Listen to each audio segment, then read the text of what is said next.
My name is Bill Bridges. I'm now 85 years old, and in June of 1964, I was a 31-year-old pastor in Cincinnati. Another young pastor and I had been elected as delegates to the General Youth Convention, and we with our wives drove together from southwestern Ohio all the way across country to the far northwest to Portland, Oregon. We were in the gallery at the General Assembly session when the debate and the vote took place to establish 2 new liberal arts colleges and a new Bible college.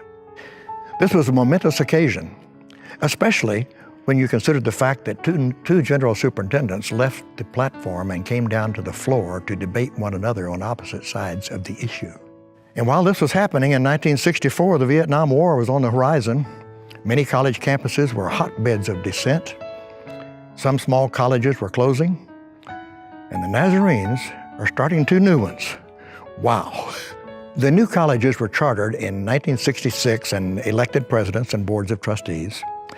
Dr. Stephen Neese was elected president of Zone A Nazarene College, or as he preferred to call it, a president of a college with no campus, no students, no faculty, and no money.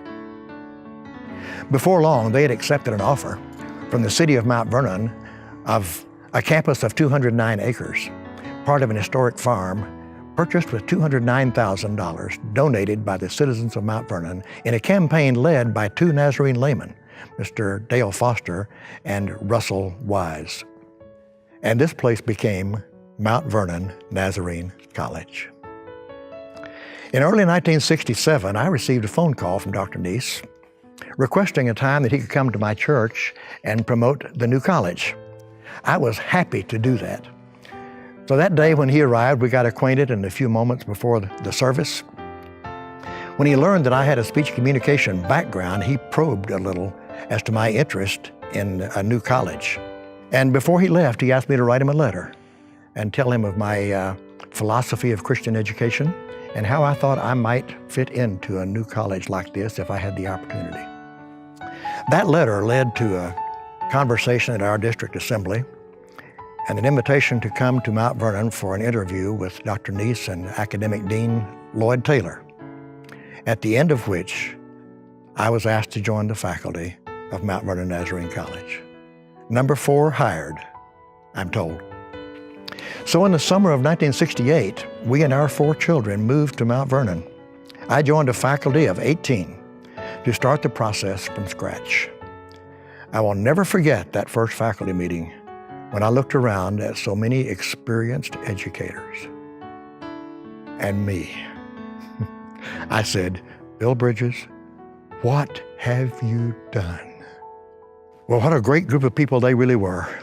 We quickly became a team. We worked together. We helped one another. We formed bonds that lasted decades. We worked hard on the curriculum. We enjoyed family time together, unforgettable times, and we anticipated the soon arrival of our first students. The night before students were to arrive, we worked most of the night in Pioneer Hall, bolting together beds and painting walls and mopping floors. Then we went home and got a few hours sleep and came back the next morning to welcome our students. Now, some people have called us heroes, talked about our sacrifice. No, we were not heroes. We were doing our job. Let me tell you about the heroes. That morning, as we waited outside Pioneer Hall, we soon saw the first car start down that long drive from Martinsburg Road.